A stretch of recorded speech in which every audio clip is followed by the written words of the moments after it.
안녕하세요. JD 부장연구소의 소장 조던입니다. 오늘은 나스닥 5거래일째 하락, 오늘 밤 고용지표의 영향이라는 주제로 말씀드리도록 하겠습니다. 2022년 9월 2일 금요일 시황입니다. 유튜브 멤버십에서는 최근 JD 부장연구소 투자 현황에 대해서 알 수 있습니다. 관심 있으신 분들은 동영상 아래 댓글 링크를 참조해 주시기 바랍니다. 뉴욕마켓워치 8월 비농업 고용 부담 달러 올라가고 채권 떨어지고 주가 혼조다라는 기사가 있는데요. 어제는 나스닥이 0.26% 하락하면서 5거래일 연속 하락했지만 S&P 500 지수와 다우존스 지수는 0.3%, 0.46% 각각 오르면서 상승 반전에 성공했습니다.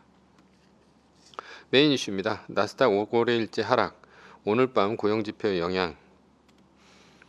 5거래일 연속 내리던 뉴욕 증시 상승세로 돌아선 이유라는 기사가 있는데요. 어제는 중국 청두를 코로나 때문에 봉쇄했다는 소식에 아시아 유럽 증시가 모두 하락했고 미국의 선물도 1% 넘게 빠지고 있었습니다. 게다가 엔비디아, AMD 등 인공지능 반도체 중국 수출 중단 이슈 때문에 나스닥 지수가 더 안 좋았습니다. 엔비디아는 장중에 11% 넘게 빠지기도 했지만 7.67% 떨어지며 끝났습니다. 그래서 나스닥은 장중 2% 넘게 빠졌었죠. 그러나 오후 1시가 넘어가면서 나스닥 3대 지수가 모두 상승 반전했고 결국 나스닥은 소폭 하락에 그치면서 끝이 났습니다. 미국 비농업 고용지수 오늘 밤 9시 30분 미국 비농업 고용지수 발표입니다. 지난달에는 25만 명 예상했는데 거의 2배인 52만 8천 명이 나왔습니다. 그래서 나스닥이 떨어졌는데 겨우 0.5% 떨어지는데 그쳤습니다. 왜냐하면 고용이 좋다는 얘기는 연준이 긴축을 한다는 얘기이고 연준의 긴축은 금리를 많이 올려 기술주에 좋지 않습니다.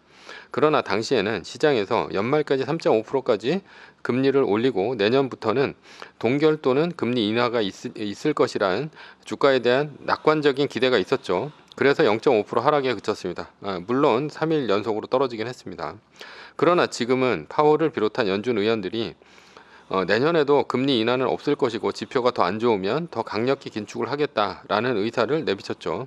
좋은 뉴스는 더욱 안 좋고 안 좋은 뉴스는 안 좋습니다. 그래서 이번 주 내내 나스닥이 떨어졌던 것입니다. 그렇다면 오늘 비농업 고용지수가 지난달처럼 예상치보다 2배 높게 고용되었어도 0.5% 하락에 그칠까? 좀 더 충격이 있을 것으로 보입니다. 좋은 뉴스라 더욱 안 좋은 것이죠. 고용이 좋으니 연준의 긴축을 더 하겠다 뭐 이런 뜻이 되겠죠. 그나마 예측치인 30만 명에 부합해야 충격이 덜할 것입니다. 안 좋은 뉴스도 마찬가지로 안 좋습니다. 그래도 연준의 긴축은 이어지기 때문이죠. 몇 개월간 나쁜 뉴스가 지속적으로 이어져야 연준의 태도 변화가 있을 것입니다. 요즘 시장 분위기는 어떻습니까? 막 올라갈 것 같습니까? 그렇지는 않을 것 같습니다. 연준에 맞서지 말라는 얘기가 있죠. 최근에 이렇게 연준이 확실하게 자신의 의사를 전달한 적이 없었습니다. 연준의 의사는 주식 상방에 배팅하지 말라는 즉각적인 얘기입니다. 그러니 연준이 확실히 금리 동결 등의 태도 변화가 없다면 주식 상방에 배팅하는 것은 무리라고 보입니다. 일단 메이저 플레이어들은 연준의 말을 듣고 주식을 끌어올릴 것 같지는 않습니다. 따라서 우리도 갑자기 주가가 튀어오른다고 따라가기보다는 보수적으로 자산을 지킬 때라고 생각합니다. 애플 30%, 달러 70% 말뚝박기이고요. 말뚝박기 표 애플 최고점 182.02달러입니다. 어제 애플이 장중에 154.71달러까지 떨어졌습니다. 그 주식 비율 30%라는 얘기죠. 그래서 애플 30%, 달러 70%가 되었습니다. 여기서 떨어지는 것은 종가가 아닌 장중가입니다. 그러니까 자동 매수를 장중가로 해야 된다는 얘기죠. 따라서 나스닥 마이너스 3%가 뜨고 말뚝박기가 시작되면 자동 매수를 걸어 놔야 되는데요. 다음 말뚝은 지금 154.71달러까지 한번 떨어졌으니까 여기서 30%까지 확보를 했고요. 그 다음에 145.61달러 전고점 대비 20%까지 본다면 145.61달러 밑으로 떨어진다면 10%를 더 매수를 해서 40% 그리고 달러 60%가 되겠죠. 자동 매수 되도록 미리 자동 매수를 걸어 놓으면 됩니다. V자 반등은 일단은 154.71달러 밑으로 떨어졌으니 172.91달러가 그 V자 반등 올인 상태입니다. 올인이 되는 것이죠. 결론입니다. 우리가 시장의 깊은 뜻을 알 수 없습니다. 시장이 주가를 올리고 내리면 그 뒤에 그 뜻을 짐작할 뿐이죠. 따라서 시장을 따라가는 것만이 자산을 지키는 최선의 길입니다. 시장이 주가를 떨어뜨리면 팔아야 하고 올리면 사야 합니다. 시장이 주가를 떨어뜨리는데 팔지 않으면 물리는 것이고요. 올리는데 사지 않으면 수익을 거둘 수가 없습니다. 주식을 떨어뜨리면 사후에 리밸런싱과 말뚝박기로 대응하면 되고요. 주식을 올리면 V자 반등 리밸런싱으로 올인하면 됩니다. 매뉴얼로 투자하면 한 발 늦게 투자하는 것 같지만 가장 안전하게 투자하는 것입니다. 시장보다 빨리 투자하겠다고 예측해서 투자하면 망합니다. 올라간다고 투자했다가 떨어지면 물리는 것이고요. 떨어진다고 투자했다가 올라가면 수익을 거둘 수가 없습니다. 투자하는 데 있어서 우리의 생각은 전혀 중요치 않습니다. 시장의 가격만이 중요합니다. 그래서 한 발 늦더라도 매뉴얼대로 투자하는 것이 안정적인 수익과 적은 손실을 가져다 줍니다. 정글 같은 시장에서 살아남을 수 있고 편안히 투자하며 시장을 따라가며 수익을 거둘 수 있는 방법은 매뉴얼 뿐입니다. 서브 이슈입니다. 2022년 연초에 매뉴얼로 투자했다면 수익률은 얼마인가? 지금 결론부터 얘기를 하자면 1차 하락 구간이 있었죠. 2022년 1월 3일서부터 이때가 이제 애플 사상 최고가입니다. 연초에 182.01달러를 찍고 떨어졌죠. 그때 1차 하락 구간 수익률은 존버 대비 3.6%이고요.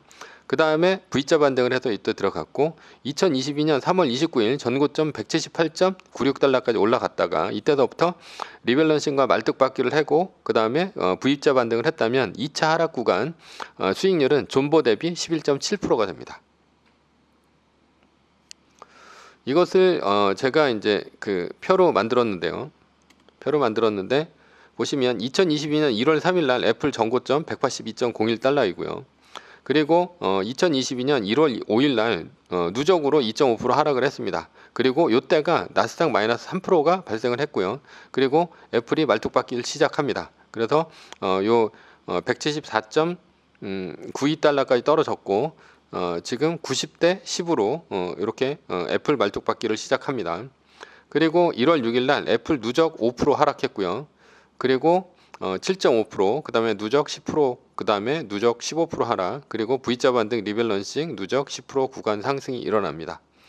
그렇게 되면 말뚝박기 평단가는 168.64가 되고요. 존버 평단가는 174.9이죠. 왜냐하면 여기서 그 말뚝박기를 하지 않았을 테니까요. 그래서 차이는 3.6% 차이가 납니다. 두 번째는 2차 하락 구간인데요. 2차 하락 구간이 훨씬 더 크죠. 크고 많이 떨어지죠. 애플 전고점은 178.96달러이고요. 여기서 2.5% 하락이 있습니다. 이때는 리밸런싱을 합니다. 리밸런싱.